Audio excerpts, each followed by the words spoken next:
Meaning of desegregate. Desegregate. Desegregate. Desegregate. Desegregate. The term desegregate refers to the process of ending racial segregation. This means that previously separate facilities, institutions, and other spaces are made available to people of all races.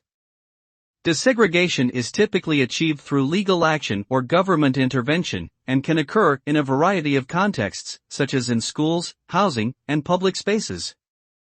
The goal of desegregation is to promote equity and equal access to resources, opportunities, and services for people of all races.